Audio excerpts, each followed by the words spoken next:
पल करूं प्रणाम, पल पल तो हमारा क्या चलत बेअत की कहे श्री मोहम्मद के मोमिनो और कहूँ हकीकत जे और कहूँ हकीकत ये समाचार सुनियो।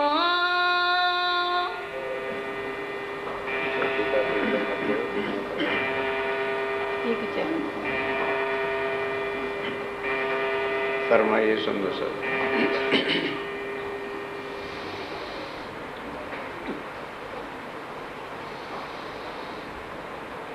ए समाचार सुनियो, आप हक श्री राज्य महाराज वै धाम के धनी पार ब्रह्म सच्चिदानंद स्वरूप उत्तम पुरुष अक्षरातीत बुद्ध निष्कलंक अवतार आप स्वामी श्री प्राणनाथ जी महाराज कामा पहाड़ी में बैठे मोमनों का जेल में जाना और काजियों का सिर नीचा करना और जिस लोक लाज मर्यादा में बंधी दुनिया कोटों बार जन्मी बनी और मिट गई, ऐसे ब्रह्मांड के अंदर सबसे कठिन घर कबीले की लोक लाज को, शान को, मान को, मर्यादा को, और ये शक्ति अगर किसी ने दी तो अक्षरा दी, तो पार ब्रह्म ने अपनी आत्माओं को दी। वो भी कब, जब आत्माओं को ये ज्ञान पहचान वाणी से हो गया कि ये जितनी दुनिया आज सींचों में जकड़ी हुई है वो केवल अपनी रीति रिवाज रस्मों के अंदर बंधी है। जिन रस्मों रिवाजों को तोड़ना राम भगवान ने तोड़ सके तो बेचारे जीवड़े क्या तोड़े। भगवान भी आकर के माया में तन धारण करते हैं तो खानदान की मर्यादा में सारा जीवन गुजार के चले जाते हैं। तोड़ता कौन? कृष्ण आए तो वो भी अपने वंशों के हिसाब से ही कौरवों को मरवा के चले गए, वंशों पे। अब तुलना कीजिए कि आखिर उन आत्माओं ने भी तो आके संसार में मनुष्य तन लिया, रंडवे तो नहीं थे। कितने कितने बड़े कुलों के मालिक थे, भीमभाई श्याम भट्ट आचार्य थे वेदांत के, कितनी पूजा मान मर्यादा उनकी होती होगी। और सेठ लक्ष्मण दास जी जैसे करोड़ोंपति अरबोंपति सेठ थे उस जमाने। कहाँ गई लोकलाज, कहाँ गया खानदान, कहाँ गई उनकी बिरादरी? वो याद आ गया कि जो स्वामी जी ने कहा है कर कबीला पार। अगर तुमने परिवार बनाना है, कुटुंब बनाना है, लोक लाज रखनी है, तो परम धाम की आत्माएं जो अखंड है, अनादि है, और तुम जिनके अंग हो, उस अक्षरातीत की शान रखो। इसकी पहचान करने के बाद फना हो गए स्वामी जी के हुक्म पर। और जरा शायद हमारे दिमागों के कंप्यूटर भी तुलना नहीं कर सकेंगे। आज भी शायद हिम्मत ना होती होगी कि हम जुम्मा मस्जिद की सीढ़ियों बजा के काजी का सिर झुका दें। और वो जमाना कि जब हिंदू अगर मुंह से इतना ही कह दे अल्लाह मोहम्मद या कुरान तो उसके गर्दन काट दो। उन मोमनों ने जाके शरीयत के बड़े से बड़े काजी का सिर झुका दिया। औरंगजेब तक भी खड़े होकर पैगाम दे दिया कि हम इमाम मेहदी का पैगाम लेकर के तेरे पास आए। वो आ चुके हैं और कुरान में लिखी बातों से जाहिर किया, क्योंकि काजी ने लास्ट क्वेश्चन यही किया था, भाई मुझे ये बता तुम कैसे मानते हो इमाम मेहदी आ गए? तो फरदा रोज उस दिन भी बताया था। मोहम्मद साहब ने कहा अल्लाह ताला फरदा रोज को आएगा। अब फरदा रोज कहते किसको? अरबी का शब्द है ना, दुनिया के साल 1000 खुदा का दिन एक, दुनिया के साल 100 खुदा की रात एक। तभी तो 24 घंटे के बाद ही तो कल का दिन आएगा, एक दिन और एक रात। 11वीं सदी में अल्लाह ताला आएगा, आ गए, हिंदुओं के ग्रंथों के हिसाब से आ गए। और लिखा क्या है कि जब तक विष्णु भगवान को तारतम नहीं मिलता तब तक पहचानेगा तो केवल परम धाम की। क्यों? उनके अंदर ये जागृत बुद्ध, निज बुद्ध का परम धाम की वाणी का ज्ञान होगा, जो इन चीजों के पर्दों को तोड़ करके उन्हें राज्य के चरणों के साथ। तो अब वो सारी बात कल पाती की सुनी। स्वामी जी ने लिखा, घबराना नहीं, मैं सदा तुम्हारे सिर पर साथ एक टांग पर पैरा देता हूं। मेरा तुम्हारा आत्मा का संबंध है।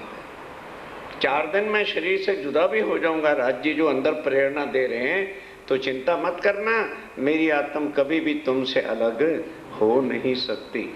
बस इस विश्वास को ना छोड़ना, तो मैं तुम्हारे साथ खड़ा, कभी भी तुम्हें कोई किसी प्रकार का कष्ट नहीं होगा। अब उस राज्य महाराज की परिणति ही अंदर से हो रही है, क्योंकि यहाँ बैठे बैठे ना तो मैं तुम्हारी मदद कर सकता हूँ, न अपना उपराला कर सकता हूँ, लेकिन सब मिल करके मुझे जवाब देना। तब उन्होंने कहा, जी हमने क्या करना है, जब आपका हुक्म है, तहकीक है, निश्चय हो गया है, आप जा सकते हो। अब क्या होता है, कामा पहाड़ी से होए, कामा पहाड़ी से जब मोमनों की चिट्ठी आ गई। अब बात होती है तो किसी ना किसी कारण से हो जाती है। लालदास जी ने भी कह दिया और शेख बदल ने भी लिख दिया कि जी आप चले जाओ, हमें कोई ज़रूरत पड़ेगी तो आपसे हम कुरान की आयतों पूछ लिया करेंगे, और यहाँ कोई अब श्लोकों की जरूरत तो पड़नी नहीं, काजियों के घर बैठे हैं। जैसे स्वामी जी की चिट्ठी मिली तो जो उनके पास कांजी भाई या शेख बदल था, उन्हें कह दो अच्छा स्वामी जी गए। अब किसी की बुद्धि में उस समय नहीं आया, भाई हमने तो कह दिया जाओ, तो पैसा एक भी नहीं, आखिर कहाँ जाएं? चल पड़े।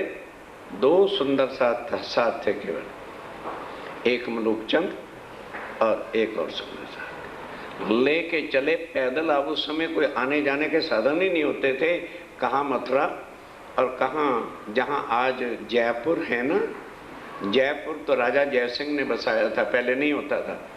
आमेर का किला होता था, आज भी आमेर का किला है, और उसको देवी का प्रताप था, देवी का पुजारी हुआ करता था राजा। तो एक बार देवी ने दर्शन दिए कि एक मंदिर बनाओ मेरा, और आप जानते हो देवियों को भेंटें चढ़ानी पड़ती है कि जब तक तू जिंदा रहे रोज एक बकरा शराब की बोतल भोग लगे। वो इसलिए परिचय दे रहा हूँ कि कभी भूल करके आमेर के किले में चले जाओ और वहाँ देवी का मंदिर देख के प्रसाद लेने करो तो गोश्त का टुकड़ा बकरे का मिलेगा कच्चा, और चनामत की जगह पर शराब का प्रसाद मिलेगा। ज़रा सोच समझ के देवी के मंदिर में जाओ, देखो, लेकिन ये ना कहना सारे लाइन में प्रसाद ले रहे हैं तो हम भी ले रहे हैं, तो वो कच्चा मीट ही खाना पड़ेगा। अब स्वामी जी वहां पर पहुंचे, आए बीच आमेर में आ गए। वहां चल के दिन 1-2 रह के 1-2 दिन रहे, राजा से मिलना है। अब इस समय स्वामी जी का लक्ष्य क्या है कि बड़े बड़े राजाओं को जगाऊं, शायद उसके अंदर कोई आत्म हो तो वो बल लेकर के राज्य की पहचान करके औरंगजेब के साथ टक्कर ले और उसका सिर नीचा करें। तो अब वहाँ राजा शराब में धूत मांस खाने इस सब में था, तो चर्चा कैसे होते। 2-3 दिन तक रहे पर कोई चर्चा सत्संग का अवसर मिला ही नहीं। पीछे आए सांगानेर, फिर वहां से चल के कहाँ गए, आगे बढ़ते जा रहे हैं, सांगानेर में चले गए थे मुकंदास उदयपुर। आप ध्यान देना, मुकंदास को दिल्ली से निकाल दिया था। क्यों? मुकंदास कहता था स्वामी जी क्या जरूरत है मुसीबतें लेने की, खाम खाम मुसलमानों, और चल तू सामान उठा भाग यहाँ से, निकाल दिया। एक क्योंकि बात बताऊं तो तुम्हारे रोम कस जाएंगे। हम तो जरा सा किसी सुंदर साथ को प्यार से भी डांट के कह दें तो अरे यार चर्चा होती होगी, बड़ा गुस्सा है। अब ये देखो, जरा सी बात के निकाल दो धक्के निकाल दो यहाँ से, चल भाग तू, जाके पंडिताई कर, निकाल दिया स्वामी जी। फिर नहीं किसी की सिफारिश होती थी कि स्वामी जी जाने दो, कहने वाला चल तू भी साथ चल, हमें क्या इसका पता। अक्षरातीत को आके समाज में एक ऑर्गेनाइजेशन बनानी पड़ेगी। तो ऑर्गेनाइजेशन बच्चों के प्यार से नहीं बनती, बिना स्टिकनेस के कभी भी काम नहीं होगा, नहीं तो जिंदगी में फेल ही फेल रहोगे। जो बच्चों को बहुत लाडले करते हैं ना, उन्हीं के बच्चे नालायक और वाहियात होते हैं। बच्चों को खिलाओ पिलाओ, जमाई जैसा, ये भी श्लोक याद कर देना, गृहस्थ में सुखी रहना। खिलाओ जुआई जैसा और देखो कसाई जैसा। पापा पापा किया और पापा ने भी प्यार कर दिया, मम्मी मम्मी की प्यार कर दिया, समझ लेना वो बच्चों की जिंदगी बर्बाद हो रही है। आजमा लो, नहीं तो तुम्हारे बच्चे नालायक हो जाएंगे, फिर लाख जोर कर लेना, फिर नहीं बद सुधरते, पक गए, जड़ें लग गई। अब स्वामी जी वहां से चले तो मुकुंद दास को पता चल गया कि इस तरह से सुंदर साथ भी छिन्न भिन्न हो गए हैं और 12 सुंदर साथ नजरबंद भी हैं। स्वामी जी वहां से पैदल चले आ रहे हैं। अब मुकुंद दास जी ने साल भर क्या किया, रामायण और भागवत के पारायण सुना सुना के सप्ताह के पैसे लेके 400 रुपया कमा रखा था और उसको आगे नकद सिक्के होते थे, सूथनी वो बना के ना गुत्थी तो कमर में कसी हुई थी, चल पड़ा वहां से मिलने के रुपए कहाँ डले, अगर साल भर की मेहनत है, वो कमर में ही कसे हुए थे। तब वहां से चले, अब स्वामी जी वहां सांगानेर से चले, आए पहुंचे अमेर। ना मुकुंद दास जी उदयपुर से चलते हैं और आके सांगानेर पहुंच गए। वहाँ श्री साहब जी की खबर सुनी, वहां से जी साहब जी की आमेर में खबर सुन ली कि भाई यहाँ कोई आए तो थे लेकिन इधर गए हैं सांगानेर की तरफ। फिर आए सांगानेर। अब मुकुंद दास की बात शुरू है, वो आमेर से कहाँ आ गया, सांगानेर आ गए। ध्यान से सुनोगे तो बात पकड़ लोगे। तारा बीच में, तब वो वहां चल रहा था तो उधर से शेख पीछे ध्यान आया, अरे लाल दास बेड़ा गर्क हो गया, अकल पे पत्थर पड़ गए। स्वामी जी को चिट्ठी तो लिख दी है कि जाओ, वो तो वहीं से उठ के चल दिए। कहाँ से करते होंगे, कहाँ से पीते होंगे। शेख बदल कहते हैं भाई अब तुम तो लोग कुछ कर नहीं सकते और मेरा घर यहीं पर है, मैं घर में जाता हूँ, जो कुछ मिलेगा मैं लेके पीछे भागूंगा। अब उस समय का 300 को खाला जी का घर नहीं होता था, बल घर में जो कुछ मिला मिलाया 300 रुपया इकट्ठा किया और लेके पीछे भाग पड़ा। अब चलते चलते चलते चलते स्वामी जी से मुलाकात हो तो तब कोई सेवा में अर्पण करे। अब स्वामी जी वहां से चल के एक पूरा गांव, सफर अपना बराबर कंटिन्यूअस, पूरा गांव पर पहुंचे तो 28 दिन हो चुके थे।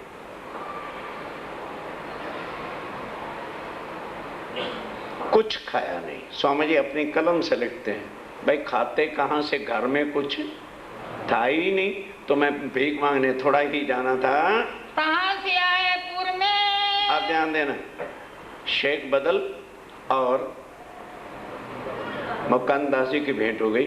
अब वहां से दोनों चल के पूरा गांव में आए। कहाँ एक दुकान पर, वहां एक दुकान के ऊपर श्री साहब जी बैठे देखे। शेख जी साहब जी बैठे होते देख, दूर से देखा के ओ शेख बदल कहता देखिए सामने शेख जी साहब जी बैठे हैं। एक खाट ऊपर, एक खाट के ऊपर छबील दास आगे खड़ा। छबील दास और मलूक चंद बेचारे दोनों ऐसे पड़े हैं जैसे जिंदा लाशा हो। क्यों, 28 दिन हो गए, दोनों ने भी दिखा है। इस हालत हो गई थी, दो दुखी पड़े हते। दो बेचारे दुखी, बिल्कुल उठ के बैठा भी नहीं जा रहा था। शुदा जोर थी शुदा थी, भूख थी इतने दिनों की, कुछ भी खाने को नहीं मिला, तो कोई हद सीमा भी तो होती है। घर में कछु ना पाइए। स्वामी जी कहते घर में कुछ था ही नहीं तो मैं क्या करता, कहाँ से लाके खाते। जो मंगावे बाजार से। अब बाजार से मंगाना तो बनिए लोग तो बगैर पैसे के कुछ नहीं देंगे। पहचाने शेख बदल ने, दूर से शेख बदल ने पहले पहचान लिया। कदमों लागे इन समय। अब ध्यान देना, तो इतने में क्या हुआ, मुकंदास ने जरा चलाकी करके जल्दी से लपक के आया और आकर के जब हाल देखा स्वामी जी का, ओहो तो भूखे पड़े हुए। तो ये नहीं कि सारे 1 रुपया थोड़ा सा खसकाया आ गया वहां जहां से निकलते थे, उससे सामान लाया। पंडित पारायण करने वाले, वंश ही पंडित का ऐसा, रक्त भी वैसा होता है। मैं 1 रुपए का राशन पानी लाया। स्वामी जी कहते हैं उस दिन इस तरह से हम लोगों ने खाया पिया। इतने में आ गया शेख बदल। वो तो पहले ही घर से अर्पण होने के लिए आया था, आके 300 का 300 रुपया चरणों में रख के रो पड़ा। कहने लगे स्वामी जी ये हमारी कमबख्ती की वजह से आपको कष्ट उठाना, कि जिस वक्त हम लोगों ने चिट्ठी लिखी थी, बस इतना इस कमबख्त बुद्धि पर पर्दा पड़ गया। अब पीछे 2 दिन बाद ध्यान आया, मैं भागते भागते भागते चला आया, पर कहीं भी आपसे भेंट नहीं हो सकी। ये लो 300 रुपया और आप उदयपुर में चलो, इतनी देर में मैं और पैसा लेकर के फिर पहुंच जाऊंगा। किया प्रयाण रात को।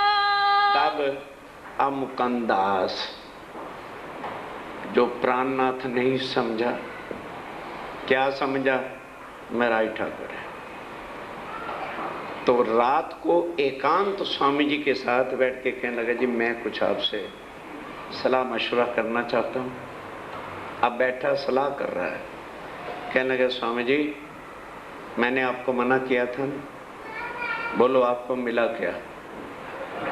मुसलमानों के कुरान से हमें क्या लेना देना था? चुप सुन रहे हैं। कहने लगे कितने सैकड़ों सुंदर साथ तुम्हारे साथ दिल्ली थे, अगर आप कुरान का रखड़ा न डालते तो फिर आपका क्या गया? 12 सुंदर साथ बेचारे आज भी वहां पर जो है लटके पड़े हैं, और बाकी के भी सारे आपको छोड़ के चले गए। तो बताओ क्या फायदा निकला, क्या हुआ आपका? श्री साहब जी के दिल की, एक शब्द सुनो, श्री जी के साहेब की दिल की लेने लगा के देखें भी अब हिम्मत कितने का, दम कितना का है। ऐसे भी पहले भी थे, बीच में भी थे और अब भी हैं। अब भी हैं हमारे साथ जो समय समय पर दम तोड़ा करते हैं, नाम नहीं लूंगा, ठीक है।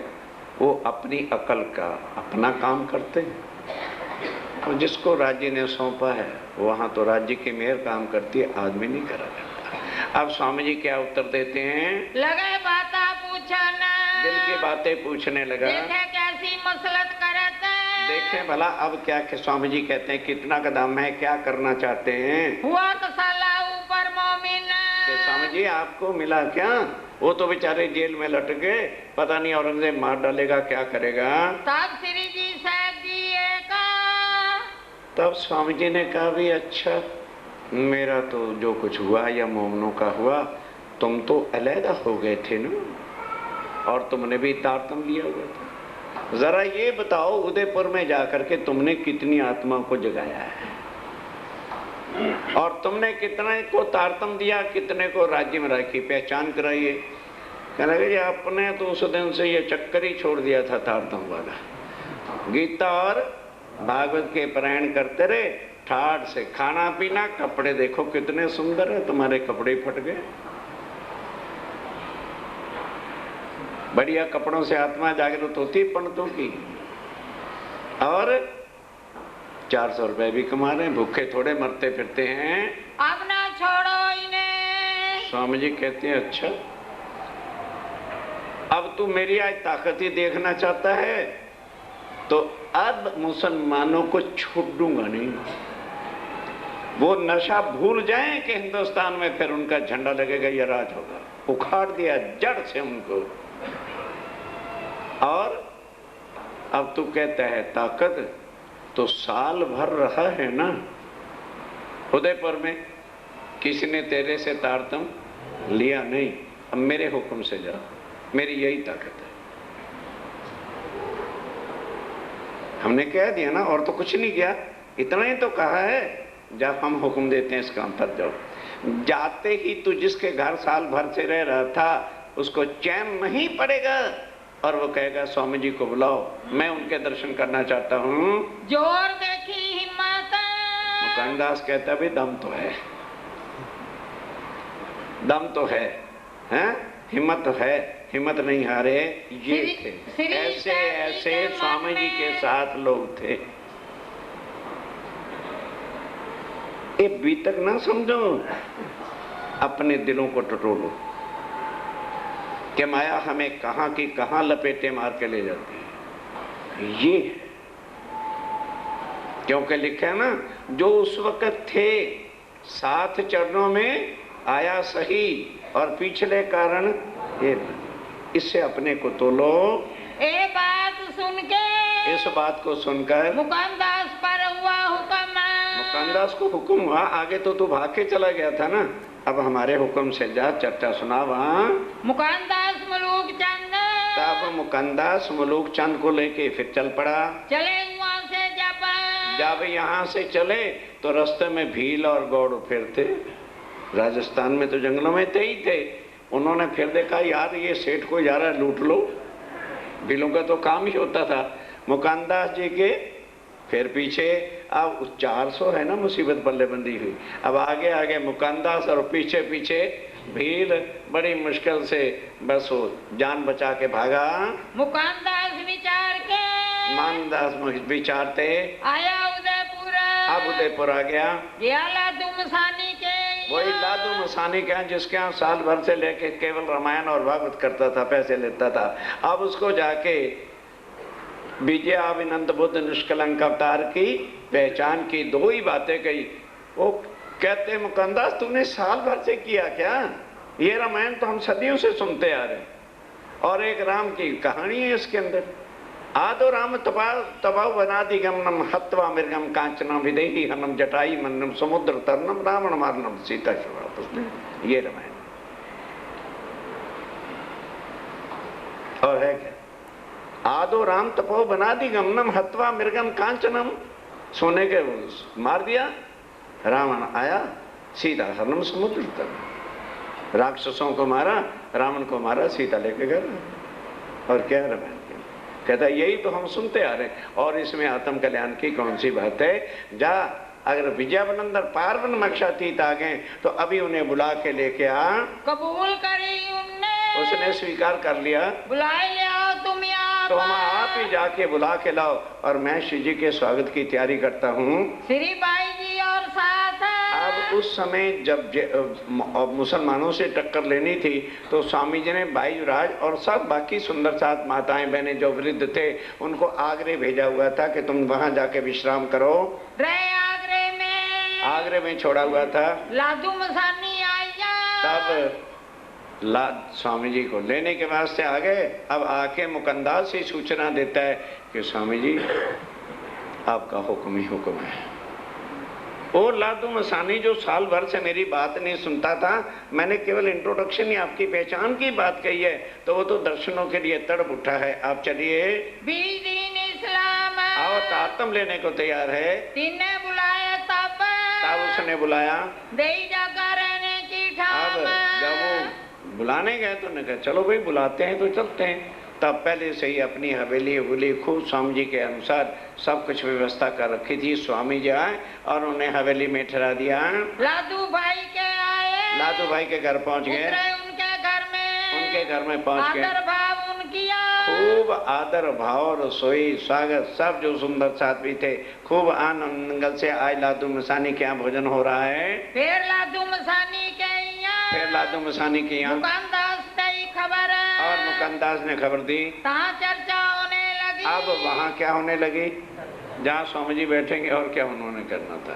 फिर चर्चा सारी जो है शुरुआत से ब्रह्मांड की उत्पत्ति, आदि नयन क्या है, योग माया क्या है, अक्षर क्या है, अक्षरातीत क्या है, अक्षर अक्षरातीत के प्रमाण, और फिर कैसे परमधाम से आत्माओं का आना हुआ और करोड़ों बार दुनिया बनी मिट गई, किसी ने पार ब्रह्म को जाना ही नहीं। अब दुनिया को कईयों को विश्वास ही नहीं होता है कि पार ब्रह्म नहीं आ सकते। क्योंकि अनहोनी बात घट गई कि पार ब्रह्मक्षातीत आके एक मानव तन में आ गए। कल पाती में सुना था ना कि स्वामी जी ने क्या लिखा है कि मैंने ही अपने ऊपर भी एक टोना कर रखा है कि हूं मैं अक्षरातीत और एक मनुष्य तन में बैठा हूं, इसलिए ताकि दुनिया वाले मेरे असल स्वरूप की पहचान कर ही ना सके और मेला ही ना बन जाए, इसलिए मैं उनको दूर रखता हूँ। कोई अनाप शनाप आदमी आता है पहले से दूर से डांट फटकार देता हूँ कि दूर ही रहे ये नया मंडान होए चला। अब जहाँ चर्चा होने लगी तो वहाँ फिर नया मंडान, फिर सुंदर साथ का इकट्ठ, उधर आगरे वाले भी सुंदर साथ सब आ गए, साथ आवत बीच इस्लाम। अब जैसे अब आखिर उदयपुर गए तो कुछ आत्माएं होंगी कि नहीं होंगी, जैसे जैसे चर्चा सुनते जाते हैं आत्मा जागृत होती जाती है, तारतम लेते जाते हैं। जो मास 4 इस तरह 4 महीने हो गए, जो साथ लड़े संग सुल्तान। अब उधर क्या होता है, इधर तो ये काम शुरू है और उधर अब लालदास जी और वो लोग चिट्ठी लिखते हैं कि स्वामी जी अब ना तो हमें औरंगजेब बुलाता है क्योंकि उसको पूरी रिपोर्ट चली गई है कि आखिर जमा इमाम मेहंदी आ गए। सुंदर साथी जी, कईयों को सुन के विश्वास नहीं होता होगा, मध्य प्रदेश की यूनिवर्सिटी की जरा औरंगजेब का साहित्य मंगा लो, उसमें वो लेटर छप गया है। जब औरंगजेब लास्ट जिंदगी में आया तब उसको वो चीजें चोट आत्मा को मारने लगी कि खुदा मेरे घर चल के आया था और मैंने पहचान नहीं की। तो आप उसने दारा को चिट्ठी लिखी, ऐ मेरे बेटा दारा, मैं अब औरंगाबाद नहीं आऊंगा, खुदा मेरे घर चल के आया था, शरीयत के पर्दे में मैं उसकी पहचान नहीं कर सका, ना जाने अल्लाह ताला मुझे क्या सजा देगा, वो तो मैं नहीं कह सकता, लेकिन अब मैं उनकी तलाश के लिए जंगलों में जा रहा हूं। राजपाट छोड़ के दिल्ली से वो चले गए थे। ये चिट्ठी निजानंद संप्रदाय ने नहीं छपवाई, जाके पढ़ो, छपी हुई है, धाम दर्शन में कई बार इसका प्रकाशन हो चुका है, ताकि आपको विश्वास हो कि कुरान में जो लिखा था वो सत्य है, शास्त्रों में जो 1735 का साल लिखा था वो सत्य है। तुम्हारी संशय मिटाने के लिए राज्य अपना कोई ना कोई प्रमाण प्रूफ देते ही रहते हैं। तीनों ने अर्ज करी, अब उन मोमनों ने अर्ज करी, लिखी है पहचान कि ऐ स्वामी जी बिल्कुल खाली बैठे। अब काजी भी आगे कभी ना कभी तो कुरान से बातें करता रहता था, अब ना तो वो करता है, और बादशाह ने जो चौकी पुलिस की निगरानी वाली थी वो भी हटा दी है। अब तो हम खुले फिरते हैं और जहाँ भी जाते हैं लोग यही कहते हैं ये इमाम मेहदी के लश्कर के आदमी हैं, और कोई हमारे से सत्संग नहीं होता, चर्चा नहीं होता, औरंगजेब कुछ पूछवाता भी नहीं है, खाली बैठे हुए हैं। यदि आपका हुक्म हो तो अब हम आ जाएं, नहीं तो हम घबराए हुए नहीं हैं। ये मत सोचना कि भी हम ये बात लिख रहे हैं तो भी वो डर गए ना, हमें हुक्म दो, हम और बैठे रहेंगे जितनी देर तक। हम लड़े, जिस शरीयत से हम लड़े थे, देखा है नैनो निदान। अब वो औरंगजेब हमें रोज नैनों से देखता है, कभी गुजरता है, और काजी भी हमें रोज देखता है कि ये इमाम मेहंदी के लश्कर के आदमी हैं, बिना सोटे इन पर। और अब स्वामी जी कहते हैं कि भाई मैंने अच्छी तरह से देखा है, जाहिलों का इलाज वाणी नहीं होती, नहीं समझे, बुद्धिहीनों को वाणी सुनाओ वो क्या करेगी, जाहिलों का इलाज सोटा। ये डंडे के बिना सीधे होने वाले नहीं, और किसी इंसान का डंडा नहीं पड़ेगा, कादर का ही डंडा इन पर ऐसा पड़ने वाला है कि इनको बचाएगा कौन? ऐसे वाणी से ईमान लाने वाले नहीं है। नीचे हम देखिए, मैं अच्छी तरह कुरान में देखा है, मोहम्मद साहब ने लिखा है, इनके नहीं ईमान, इनका ईमान रहना ही नहीं, इनका ईमान काजियों के पीछे है। बस कोई मुसलमान कुरान देख के कभी पढ़ता ही नहीं। आपको बताया ना, लास्ट ईयर अमेरिका में गए, रमन भाई जी बाई चांस आज यहाँ पर है, हमारे साथ थे, जो बड़े से बड़ा काजी यूएसए का है, उसकी मस्जिद में टाइम ले करके गए और यही क्वेश्चन उससे पूछे कुरान के। एक 6 क्वेश्चनों में से एक का भी जवाब नहीं दिया और यही जवाब देता था, this is beyond our capacity, हमारी ताकत से बाहर है, इस पर हम बोल ही नहीं सकते। और यूएसए का काजी। अब सोचो, कुरान उनका और साहब स्वामी जी ने हमारी मुट्ठी में बंद किया हुआ है। पर जब तक हमको वाणी पर यकीन नहीं होगा, हम खुद वाणी को मथन नहीं करेंगे, तब तक ईमान कभी भी पक्का हो सकता नहीं। क्यों? अभी तक सुनिए, थोड़ा बहुत ठीक है, बस 29 तरीके बंद, फिर धीरे धीरे माया इसको देना शुरू कर, सब कुछ खत्म हो जाए। और अगर रोज का रोज ड्राइंग रूम होता 3-3 बार पोछे देते, 3 बार, लोग क्या कहें, मिट्टी नहीं होनी चाहिए, लगा पोछा, फिर थोड़ी देर के बाद ड्राइंग रूम में लगा पोछा, क्योंकि जो मेहमान आएंगे कहाँ बिठाओगे? ड्राइंग रूम में। तो जिस मेहमान राज्य महाराज को दिल में बिठाना है, उस पर पोछा नहीं देना, उसको निर्मल नहीं करना, उसकी सफाई नहीं करनी, उसका पोछा केवल वाणी है जो गंदगी को धोके हमें फिर राज्य के साथ जोड़े रखती है। तो पैगाम को फेरिया। इसलिए स्वामी जी कहते हैं, जो आदमी मीट खाएगा उनकी बुद्धि कहाँ से निर्मल? अंदर तो बकरे पशुओं का रक्त है, तो इसलिए जो है, नहीं तो इतनी शरीयत रखने वाले मुसलमान कुरान के पैगाम को जो लिखा हुआ था ठुकरा किस तरह से देते हैं? सुनिया ना हुक्म सुबाना, सुनिया ना हुक्म सुबान। उस अक्षरातीत अल्लाह ताला कभी हुक्म इन्होंने नहीं माना, अपने नशे में राज में ही रह गए।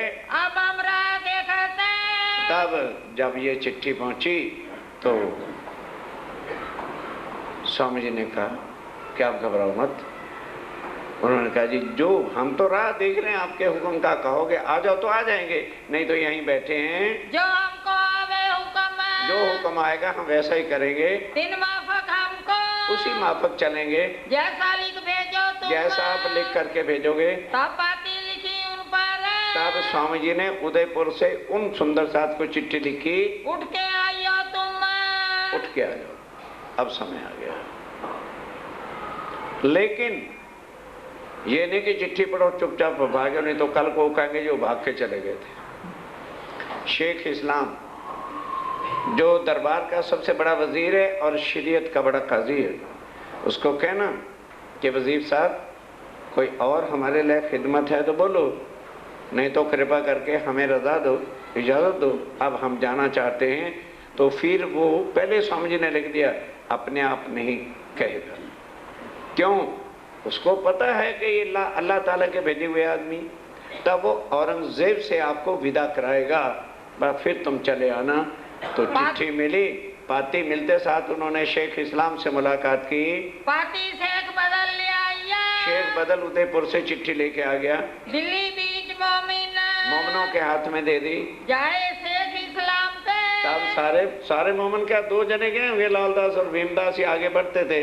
शेख इस्लाम से मुलाकात की, हमको रजा दो तुम, कि शेख इस्लाम साहब अब तो कभी आप हमारे को बुलाते नहीं, ना कोई कुरान की बात करते हो, ना हमें ही कुछ कुरान की अर्श अज़ीम की बातें सुनाते हो, तो फिर अब बैठे बैठे क्या करें, कृपा करके अब हमें आप इजाज़त दो, अब हम जाना चाहते हैं। हम जाएंगे अपने ठौर, हम अपने ठिकाने अपने इमाम जी साहब के पास जाएंगे। हमको करो हुक्म, हुक्म करो, आपके हुक्म के बिना नहीं जाएंगे। तब काजी ने कहा, तब शेख इस्लाम ने क्या कहा, मैं रजा कराऊं सुल्तान। कहना भाई मैं अकेला नहीं इजाज़त दे सकता, मैं अल्लाह ताला के दरबार का क्यों गुनहगार बनूं, मैं जाके औरंगजेब से मिलता हूँ, और फिर औरंगजेब जब विदा के लिए इजाज़त के लिए कह देगा तो चिंता नहीं, चुपचाप नहीं मैं आपको भिजवाऊंगा, बड़े बड़े काजियों को, बड़े बड़े उमराओं को जो दरबारी हैं, और आम जनता को भी बुलाऊंगा कि इमाम मेहदी के आदमी यहाँ से विदा हो रहे हैं, तुम परसों आइयो। तुम परसों आना, मैं कल सारी व्यवस्था कर दूंगा, परसों दरबार लगाऊंगा, बादशाह भी आके बैठेगा, फिर आप आना, मैं आम सभा के अंदर आपको इजाजत राजी खुशी से दिलवाऊंगा। तब एक दिन बीत एक दिन बीच में डाल के परसों आ ही जाता है। ले चला हजूर, खुद काजी मोमनों को लेके चला, सुल्तान सामने ठंडे किए, सुल्तान के सामने जाके खड़ा कर दिया और कहा हजूर ये इमाम मेहंदी साहब के आदमी है जो पैगाम लेकर के आए थे, जिन्होंने लाल किला में आपके सामने बातें की थी और जिनकी पूरी रिपोर्ट मैंने कुरान से आपको भिजवा दी है। अब ये जाना चाहते हैं, ये विदा होते, ये अब हमारे से विदा हो रहे हैं, जात अपने ठौर को, अपने ठिकाने हादी के पास जाते हैं। ये गई लोग, ये वही लोग हैं, बादशाह होते हैं ना नशे में भूल ही जाते हैं, तो याद करा रहे हैं क्योंकि साल भर हो गया था कम से कम, जिन लड़ाई करी सरे मोर, जिन्होंने आके शरीयत से लड़के सिर नीचा कर दिया है। तब काजी ने कहा, जब काजी ने ये सब कहा, मोमन उस दिन, वही मोमिन उस दिन वाले हैं जो लाल किले में जिनसे आपने बातचीत की थी, तुम सो जिन मजकूर किया, जिन्होंने तुम्हारे सामने खड़े होकर के इमाम मेहंदी का पैगाम तुमको दिया था, ले ईमान मोमिन, और ये बिल्कुल हक्कल यकीन मोमिन है। देखे सामने सुल्तान ने, जब सुल्तान ने देखा तो ऐसा तो था नहीं कि पहचाने ना, फिर दोनों हाथ उठा के हम जैसे राजी से मेहर मांगते हैं ना, तो वो हाथ ऊपर करके अल्लाह ताला खैर बख्शो, और अर्थात मेहर करो। तो 3 बार उसने खुदा को प्रार्थना करते हुए खैर मांगी कि इन मोमनों पर खैर बख्शना, मेहर रखना, और ये राजी खुशी जाना चाहते हैं जो काम कर रहे हैं हो जाए। 3 बेर फेर फेर करके सिर नुमाए देखिया, पर मोमनों के सामने आंख उठा के नहीं देख सका, इतना शर्मसार हो गया। सिर नीचे करके देखता है, देख खुदा इनो खैर, अल्लाह ताला जो है भाई तुम्हें ताकत बख्शे। 100 रुपया खर्च, तब खजांची को कहा, बादशाह था, अरे भाई पता नहीं कहाँ जाएंगे, 100 रुपया इनको दे दो। तो लालदास कहता है हमें 100 रुपया नहीं चाहिए, हम भीख मांगने नहीं चाहिए, उठाओ। कहते हजूर हम आपको वो नहीं दे रहे, हम भेंट कर रहे हैं, खिदमत में रख रहे हैं। लालदास कहते हैं उठा लो। जब खिदमत में रख रहे हैं तो स्वीकार कर लो। जब रजा दई सुल्तान ने, अब जब रजा दई सुल्तान ने इजाजत दे दी, तब राजी हुए मोमन, तब राजी हुए और चल पड़े। अब 5 सुंदर साथ थे जिनके घर वाले दिल्ली में थे, दिल्ली के 5 सुंदर साथ थे। वो कहते हैं लालदास एक दिन ठहर जाओ यार, हम घर वालों को रोवाएं कि लो तुम्हारा खानदान जिंदा बच गया, अब हम रो लो, तुम हमारे लिए मर गए, हम मुर्दे उठ के आ गए ना, अब हम जा रहे हैं स्वामी जी के पास। लालदास कहते भैया तुम अपने मार लो, जिंदा कर लो, हम तो पहले मार के आए थे, हम नहीं रुक सकते। 7 सुंदर साथ सीधे चल पड़े, ये भी दूसरे दिन ही चल पड़ेंगे, पीछे जाएंगे बेचारे कहाँ। आए पहुंचे उदयपुर, अब लालदास जी और बाकी सुंदर साथ उदयपुर आ गए, मुलाकात करी श्री राज। बस जब स्वामी जी ने देखा था मेरे शूरवीर आ रहे, उठ के खड़े हो गए, गले लगाए। एक आंसू दुख के होते हैं, एक आंसू खुशी के होते हैं। स्वामी जी की आंखों में आंसू। मेरे शेरों, तुमने मुझे जीत लिया, मैं तुम्हारे हाथों बिक गया। जो काम मुझे सौंपा था, मेरी आत्मा को ताकत दी थी, वह काम तुमने करके दिखाया।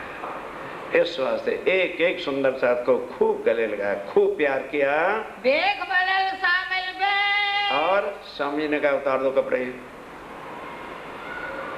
ये मुसलमानों वाले सूतने बुतने हैं, ये तो एक काम करना था, हो गया, तुरंत उतारो। और धोती और कुर्ता जो अपनी पोशाक है वो पहन लो। तुरंत उन्होंने उतारे और अपने सुंदर साथ के अंदर वही वेश ले गए और शामिल हो गए बे इस्लाम के काज। बस, और अपने राज्य महाराज के काम के लिए जो हुक्म था उसमें लग गए। 1 लखमन भीम भाई, और कौन कौन थे? लालदास जी, भीम भाई, श्यामदास खिमाई, श्यामदास भाई और खिमाई भाई, गरीबदास, श्यामल दास और गरीबदास, और संगलाल भाई, और संगलाल भाई जी भी आ गए। श्याम भाई राम राय, और हमारी तो कोई बहन जानी ना, कहीं टिकट भी रिजर्व। आए पहुंचे कदम। क्या जल्दी आओ, अकेली और गाड़ी में टिकट रिजर्व है, भाग्यवान चढ़ जाके उतार लेंगे। अकेली, और चढ़ भी गई तो रास्ते में नींद नहीं आनी। मुर्दों का घाट है, मुर्दों का। इनके राज्य इनके साथ नहीं रहते, डींगे बहुत लंबी चौड़ी 36 फुट के निकालते। और वो लाल बाई थी, औरंगजेब के वक्त में मोमनों की सेवा में दरियागंज में मुसलमानों के महल्लों में जाती है। और अब आई वो भी चरणों लगी, मिलते ही सुख पाइया। बस स्वामी जी के दिल से कितना प्यार उमड़ा लाल भाई के लिए। लाल भाई, तेरी महिमा के लिए मेरे पास कोई शब्द नहीं। तूने जो करके दिखाया है वो इस पृथ्वी पर कोई नहीं कर सकता। इनो सौंपी आत्मा। पर ऐसा काम कौन कर सकेगा? जिन्होंने आत्म को राज्य के चरणों में सौंप दिया। कहनी नहीं, फिदा हैं, तेरे आशिक हैं। जो आशिक होते हैं वो कहा नहीं करते, वो मर मिटा करते हैं। ये वो मोमिन है। राने ने बात सुनी। अब ध्यान देना, अब चर्चा होती तो जैसे भी कोई आता है स्वामी जी उनको वैसी चर्चा सुनाते। अब ये बात राणा को भी पता चली भी ऐसे मेरे शहर के अंदर कोई महात्मा आया हुआ है, और कोई कुछ कहता है कोई कुछ कहता है, उनकी पता तो करवाना चाहिए। तो हिंदू राजाओं के दरबार में पंडित रहा करते थे जो साप्ताहिक गीता और भागवत के पारायण करते रहते थे और उनको दरबार से पैसा मिला करते थे। अब राजा को जब ये पता चला तो पंडितों को कहेगा कि जाके भी तुम पता लेके तो आओ। कोई कहे बड़े साधे। क्योंकि जो अब दरबारी लोग थे जो तो चर्चा के भाव से जाते थे, वो राजा को आके क्या कहते हैं, राजा बहुत ऊंचे महात्मा है, बहुत अच्छे संत हैं, ऐसा ज्ञान कभी भी हमने सुना नहीं है। इनके अनंत लोचन। एक ग्रंथ की बात नहीं करते, और गीता वाले को गीता से, भागवत वाले को भागवत से, रामायण वाले को रामायण से, वेदों वालों को वेदों को, सब के ग्रंथों से उनको जो है तसल्ली से पार ब्रह्म की पहचान कराते हैं। कोई कहे ठग। अब कोई आके क्या कहता है, कहते हैं कि हमने भी बड़े बड़े संतों देखे, इनका कोई दीन ईमान ही नहीं है। कभी भागवत सुना बैठते हैं, कभी गीता सुना बैठते हैं, कभी कहीं का प्रमाण देते हैं। ये ठगों का काम है, ठग नजर आते हैं हमें तो। भेष ऐसा बनाए फिरते हैं, लुटेरे लगते हैं हमें तो राजा। कोई कहे मुसलमान है। कोई कहने लगे जी और तो और बात छोड़ो, कोई मुसलमान आ जाता तो उसको कुरान की बातें सुनाने लग जाती। मालूम होता है ये औरंगजेब के भेजे हुए दूत हैं। भेजे हैं सुल्तान। औरंगजेब ने भेजा इनको तुमको मुसलमान करने। बादशाह तुम्हें मुसलमान बनाना चाहते हैं। क्या वचन बिन पहचान। बिना पहचान के अनाप शनाप बोल दिया। कोई कहे कुरान पढ़ता है। अब ये बात भी क्यों हो गई, अब इतने में ध्यान देना, वो दूसरे मोमिन जो 5 थे वो भी आ गए। अब पंगत तो एक ही लगनी है, जब कपड़े बदलवा दिए सब कुछ हो गया, कोई कपड़े बदल लेने से ईमान थोड़ा बदल जाता है। तो मुकंदास तो अभी कमबख्त बीच में ही घुसा हुआ है ना। वो सुंदर साहब को क्या कहता है, अरे पंक्ति में इनको ना बिठाया करो, नहीं समझे, ये साल भर मुसलमानों के यहाँ खाते पीते रहे, मुसलमान है बच कर सारा धर्म भ्रष्ट हो जाएगा, स्वामी जी ने हमें भी भंगी बना दिया है। बात चलती चलती स्वामी जी के पास आ गई। स्वामी जी के गुस्से की सीमा नहीं होती थी, बस जिस बात को पकड़ा फिर जड़ से उखाड़ते थे। क्यों? आज तो पेड़ पौधा पैदा हो रहा है, आराम से उखाड़ के फेंक देंगे, और जब पेड़ हो गया फिर कांटे कौन उसके झेलेगा। लालदास को कहते हैं, लालदास जितने सुंदर साथ मर्द हैं इनकी गिनती गिन ले, और फकीरी लिबास, तुम्बा, माला, तस्वीर और लाठी जो फकीरों के हाथ में होती है, उतने सेट बना के ताल पे ले चल हमारे लिए भी। ये मुकंदास की कमबख्ती का रिजल्ट था कि अक्षरातीत को इस दुनिया में आकर फकीरी लिबास लेना पड़ा। अब स्वामी जी ने कह दिया, भाई सुंदर साहब जी इतने दिनों से यहाँ उदयपुर में बैठे हैं, ताल नहीं देखा, चलो आज ताल पे चलेंगे। और पहले ही लालदास को कह दिए थे 8-10 नाइयों का इंतजाम भी कर देना, कर दिया।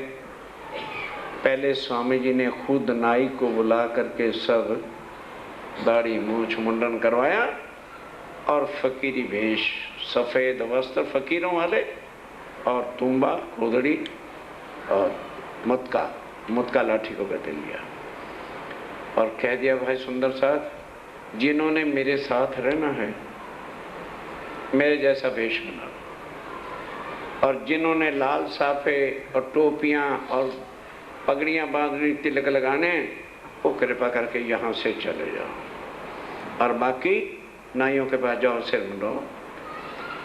अब जो पहले ही मुंडे मुंडाए, जिन्होंने शीश धनी के चरणों में रख दिया, हंसते हंसते गए, चल भाई लगा मेरा नंबर, कहीं अपने आप ही बाल भिगो रहे हैं कि जल्दी नंबर लग जाए।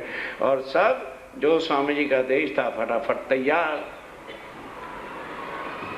मकंदास ठंडे सांस ले रहा, मर गया भाई। बड़ी मुश्किल से ये लाल अंगोछा मिला था, ये साफा कंधे पे मेरा बड़ा सजता रहता था, क्या करें। रोए धोए हुए खुशहाल, रो धो करके सिर मंडवाया। अब स्वामी जी कहते हैं, मकंदास कौन पंडित है? आगे तू साफे का बार बार कंधे पे रख के बताता था मैं महंत श्री हूं। अब किसी की बुद्धि नहीं है, किसी का कुछ नहीं है, पीछे से तो पहचान ही नहीं होती थी कौन है कौन नहीं समझे। जब घोटम घोट एक जैसा है तो क्या पता चले कौन नाथ है कौन राम है, क्या चीज है। सामने आए तो एक दूसरे को प्रणाम करते थे, नहीं तो ये भी पता नहीं, कुछ नहीं, एक रूप हो गया। बाई चांस उस दिन क्या हुआ कि मुसलमान भी बारात में आए थे, जहां से पंडितों ने यह बात पकड़ी थी। क्योंकि उदयपुर में आज भी एक ही ताल है नहाने की, उस समय कोई व्यवस्था थी नहीं, चाहे हिंदू हो चाहे मुसलमान हो चाहे कुछ भी हो, उसी ताल पे आके नहाते थे। अब जब स्वामी जी ने मुसलमानों को देखा तो कुरान की चर्चा शुरू कर दी। अब सुंदर साथ को तो कोई तकलीफ नहीं होती थी। वो जो मुसलमान थे उनमें एक अव्वल खां, नाम याद रखना भूलेगा ना, कौन? परमधाम की आत्मा, औरंगाबाद में राजा भाव सिंह का वजीर है। अब उसने जब ये बातें सुनी तो उनके ग्रुप के अंदर एक काजी नूर मोहम्मद था, वो सब कुरान को भी जानने वाला था।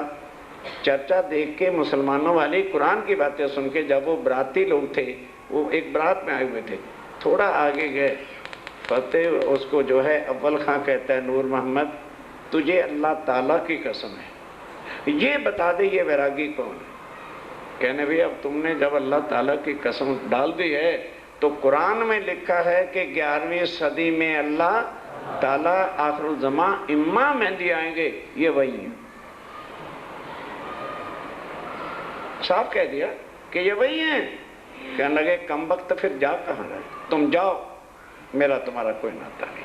अव्वल खां वापस आ गया और घोड़े को चलाने के लिए पहले पता चाबक तो हर कोई हाथ में रखता ही था। खड़े होके कहता है हजूर सलाम, जरा मेहरबानी नजरे करम करके आप अपनी पहचान कराओ, आप कौन हैं। अब सुनने के शब्द हैं, ध्यान से सुनिए वाणी से। तब नूर मोहम्मद ने क्या कहा है शामिल दीन इस्लाम, कि बिल्कुल दीन इस्लाम का जो बाकी काम लिखा कि मैं अल्लाह ताला के साथ आऊंगा, ये वही मोहम्मद वही अल्लाह ताला हैं। है कलमा कुरान इन पे, और कलमा कुरान के जो आखिरी भेद मार्फत के हैं वही ये खोल रहे हैं। कमर बांधी दीन के काम, और अपने दीन के काम में कमर कसी है इन्होंने। ये तो हक्कल यकीन था। अब अव्वल खां यकीन का पक्का था, हक्कुल यकीन मैंने दृढ़ निश्चय वाला था। तुरंत वापस आया, सुनते ही ले आया ईमान, सुनते ही ईमान उसको आ गया। आया उद्दीदार को, आया फिर दर्शन करने के लिए, कर दई अपनी पहचान, कि हुजूर अपनी पहचान कराओ। चाबक अपने हाथ लेके, जब स्वामी जी ने अपने मुख से कह दिया, अरे भाई अव्वल खां, मेरे और मोहम्मद या अल्लाह के बीच में आए, किसी की ताकत क्या है, मैं ही मोहम्मद हूँ और मैं ही अल्लाह। मुख से कह दिया। बस इतनी बात सुनकर चाबक हाथ में था, अपने को लगा पीटने, मेरी अंधी आंखों, मेरे बहरे कानों लगा चाबुकों से मारने कि कम वक्त तो दुनिया की बातें सुन के तुम्हें मिनट में समझ आ जाती है, और अल्लाह ताला की बेजाने जोर जोर से चाबुक मारने लगा। तब स्वामी जी एक सुंदर साथ को भेजा, रे बाबा से लाओ, उतार लो घोड़े से, पास बिठा के। अब क्या कहते हैं, तब मने किया सिराज ने मना किया, आओ बैठो हमारे साथ, आओ भाई हमारे साथ बैठो तुम। वहाँ पट का काम चले। अब वहाँ पर विराट पट दर्शन चितवनी के नक्शे दिखाए जा रहे थे।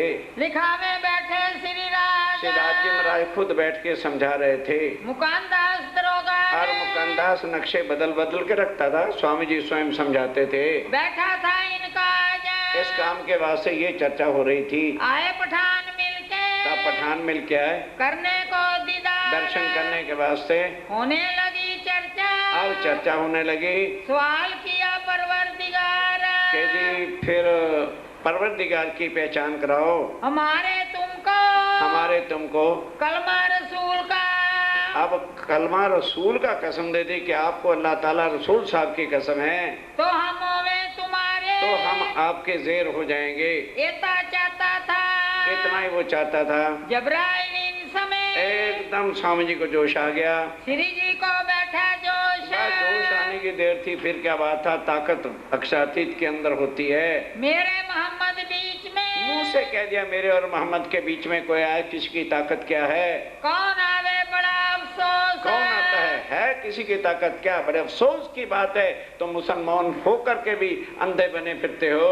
अब्बल खां की रूह पर, अव्वल खां के रूह पर आए जबराइल, और उसको भी जोश आ गया। जोश देख काफर डरे, जोश देख करके जो है वो मुसलमानों को गालियां निकालने लगे।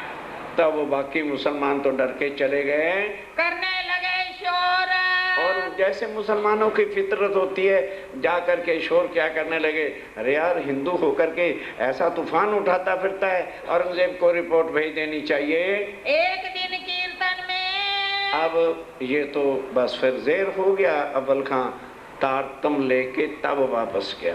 अब एक दिन क्या हुआ, यहाँ पर स्वामी जी को किरंतन उतरता है, कारी कामरी रे मोको प्यारी, सब श्रृंगार को शोभा देवे, सारी दुनिया अच्छे अच्छे वस्त्रों को ठाठ बाट को शोभा देती है, मेरा दिल लाग गया तुझसे, मेरा दिल तुमसे बांधा। क्यों? ये श्रृंगार नजरों में नफरत डालते हैं और गरीबी साधारण वस्त्र एक दूसरे के लिए प्यार पैदा करते हैं। इसलिए ये फकीरी के भेष को और साधारण वेशभूषा के लिए स्वामी जी ने काली कामरी कहा है। और भी पहनी ब्रिजवधु और सुंदर वर्षा, भी पैरी मोहम्मद ने और पहनी इमाम। रूह अल्लाह पहली अंदर पर हुई नहीं जाहिर, वो बाहरी वेश में नहीं आए। इस वास्ते हृदय दुनिया आंधली, जो देखे नजर वो तो बाहर की नजर से वेशभूषा को देखती है, उनके पास वो नजर ही नहीं है कि वो आत्म की शक्ति को कोई पहचाने। अब बाई चांस रहाना भी उस दिन दर्शन करने आ गया था। अब उसको पंडितों ने भड़का रखा था कि जाना ना मान, उनके दर्शन मत करना। अब राजा आ तो गया, लेकिन मुंह आके कपड़ा दे के पेश बदल के खड़ा रहा। बस वो किरंतन जो वहां पे हो रहे थे उतने ही सुन करके वापस चला गया। पंडितों की मेहरबानी से बेकार रखा था उसने, इतना ही था अंकुर, इतना ही था अंकुर, 43 फल, उतना ही फल मिलना था। श्री मोहम्मद के मोमनो, आप स्वामी जी कहते हैं सुंदर साथ जी, तलाब करो याद, एक तालाब हमेशा याद रखना। अर्थात सुंदर साथ के बीच में जब भी जाना हो, नए नए वस्त्रों भूषणों और फैशनों के साथ कभी भी जाना नहीं, इससे बड़ा कोई पाप नहीं होगा। फिर कहूँ उदयपुर की, अब फिर उदयपुर की सुनिए, जो भी तक बुनियाद, जो भी तक है असल। फिर वहाँ से आए उदयपुर, उदयपुर ताल से फिर वापस उदयपुर शहर में आ गए, उतरे हवेली में, हवेली में उतरे। अब भाई जुराई ने देखा और सब सुंदर साथ ने देखा कि हमारे धनी इस वेशभूषा में, तो फिर पूछना किससे, फिर देखना किससे। तुरंत उन्होंने भी सब सुंदर साथ ने अपने फकीरी लिबास धारण कर लिए और बड़ी बड़ी साड़ियां उतार के एक तरफ फेंक दी। इन समय बादशाह ने अब उधर वो काजियों ने सारी रिपोर्ट औरंगजेब को भेजी थी। तब औरंगजेब ने कहा, अच्छा अभी उदयपुर के राजा का बंदोबस्त करता हूँ। तो आमेर से एक पुरोहित को भेजा वहां पर कि जा तू उदयपुर के राजा को कह कि देख तू कलमा पढ़ ले तो तेरी रियासत जो छोटी है और तो राजस्थान की और भी छोटी छोटी स्टेटें मैं तुझे दे दूंगा और बहुत बड़ा बादशाह बना दूंगा। आओ मेरे दीन में आ जाओ, मुसलमान बन जाओ, कलमा पढ़ लो, ले आओ तुम ईमान ले आओ। गरीबदास पुरोहित को। तब किसको भेजा? गरीबदास पुरोहित को। पुरोहित कहते हैं जो संदेशा देने वाले पंडित होते हैं। आज्ञा करी तीन। वो आया और रामदास गुरु था, मथुरिया पैगाम लेके आया था, वो एलची जो था, और कान लगा के उसको सारी बात कही कि ऐसी ऐसी बात है, राजा को समझा लो, नहीं तो औरंगजेब की लड़ाई पर सारा उदयपुर बर्बाद हो जाएगा, जनता मर जाएगी। तो उसने कहा अच्छा तो किसी से कह नहीं, मैं राजा को जाके कहता। अब कान लगा के राजा से कहने लगा, राजपूत राजा, और ऐसी बातें सुने धक्का दे के उठा दिया। कहने लगे तू गुरु है कि चंडाल है, हट पीछे यहाँ से। और वजीर को बुला के इस पुरोहित को धक्के मार के निकाल दो यहाँ से। कहने लगे ओ पुरोहित, जा अपने औरंगजेब को कह दे कि तेरे स्वागत के लिए राजस्थान की तलवारें तेरा स्वागत करने को तैयार हैं। हम मर सकते हैं, अपने अपने धर्म को नहीं बदल सकते। वो तो दूध फिर गया। अब दूध तो चला गया वापस। उसने इतनी की भी इतनी बात जाके औरंगजेब को भड़का दी। इत खड़बड़ पड़ी जोर। अब इधर खड़बड़ मच गई दरबार में भी। और पंडितों क्या कहते हैं, राजा हम आपको कहते थे ना, आपको कहते थे कि ये बादशाह का दूत, औरंगजेब का दूत है, बस अब भी अच्छी गनीमत है कि इनको यहाँ से निकाल दो। तब श्री साहब जी को कहलाइया। अब ध्यान देना, अब स्वामी जी क्या कहलाते हैं कि ए राजा तू घबरा मत,